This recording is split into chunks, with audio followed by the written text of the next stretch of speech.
Welcome, everybody, to Drilling Down, IOGP Europe's podcast on all things European energy policy. I'm here today with Gaetana Manganiello, who happens to be IOGP Europe's expert on hydrogen. Thank you for being with us, Gaia. Today, we're going to dig a bit deeper into hydrogen. And I think it's an interesting moment for us to have this conversation because we are in between two phases, the way I understand it. And I just wanted to ask you first if you could perhaps give us a bit of background on where we are relative to, Europe's quest to develop and supply more hydrogen. So, what's happened over the past few years and what's coming up next. Thank you. Thanks a lot, Narek. Indeed, I think this is the right moment to speak about this. With the agreement of the hydrogen and decarbonized gas market package after 3 years of long negotiations, finally, we have this piece of legislation in place. And this is very important because, as you may know, this will be a milestone laying down the groundwork for the development of a low-carbon hydrogen market, but also the hydrogen ecosystem in general. Yeah. But today, there is just one missing piece, which is the Delegated Act, which will define the methodology to calculate the greenhouse gas emission savings from low-carbon fuels and low-carbon hydrogen in general. And it's important because the hydrogen decarbonized gas market package is just the first step. And now, with the gas package in place, the certification will finally be established and will also be completed by this secondary piece of legislation. Okay, so the devil is definitely in the details. Process is not over. We're coming out of phase one, entering phase two, where we're going to fine-tune everything about certification. Let's actually come back to that. So we heard a lot about certification lately in town. In Brussels, it's been kind of the buzzword when it comes to hydrogen. Now, why is it important? Like, what's the reason why everybody's paying so much attention to certification in particular as we enter the secondary legislation phase? First of all, this certification is important because it's one of the main pieces of legislation which will address low-carbon fuels and low-carbon hydrogen in particular. So that's really the first reason why this is very important.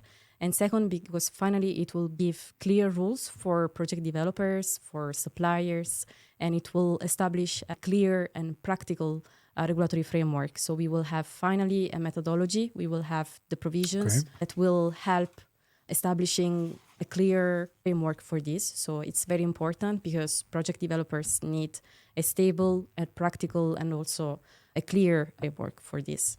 Okay, you mentioned project developers.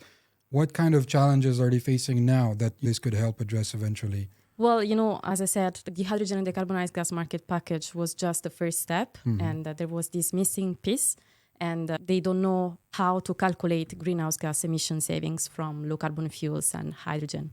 So now with this methodology, they will know how to calculate these greenhouse gas emissions, which should be defined as 70%. So finally, they will have the rules in place and they will know how to calculate these emission savings. And this is very important. We recently, as IOGP Europe, signed a joint letter where this 70% was mentioned.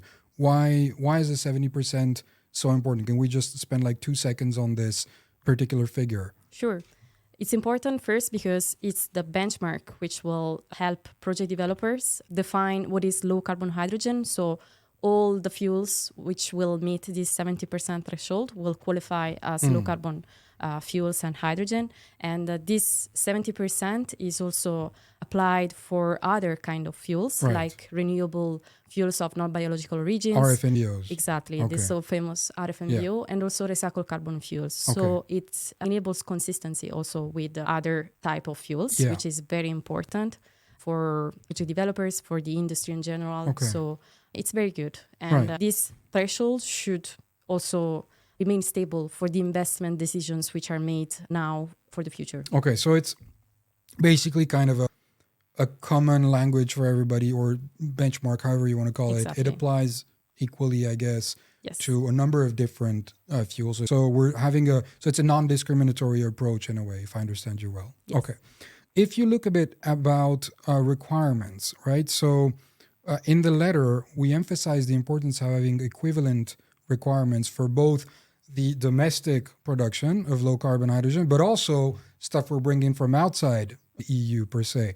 Can you elaborate about the requirements? Yes, absolutely. Low carbon hydrogen will be one of the major contributors for the supply and demand of hydrogen in general globally. So basically, if we have the same equivalent requirements for both imports and also low carbon hydrogen produced in Europe, this will ensure a level playing field, which is definitely crucial for market players. And I can also give you an example, actually. You know, carbon capture and storage is very important and should be recognized by this certification. This is important not only in the EU, but it's important also outside the EU. Why? Because we will have both imports and also low carbon hydrogen produced in the EU. And you can have also low carbon hydrogen produced where the CO2 is stored outside the EU. So it's important that this certification ensures that also CO2 which is stored in third countries is recognized under this methodology. Okay. And this will ensure a level playing field. Okay. No, I hear you. Putting everybody at the same sort of level in terms of being able to prove how they perform and before they supply. Maybe as a last question, if you had one thing you could ask the Commission, what would it be today?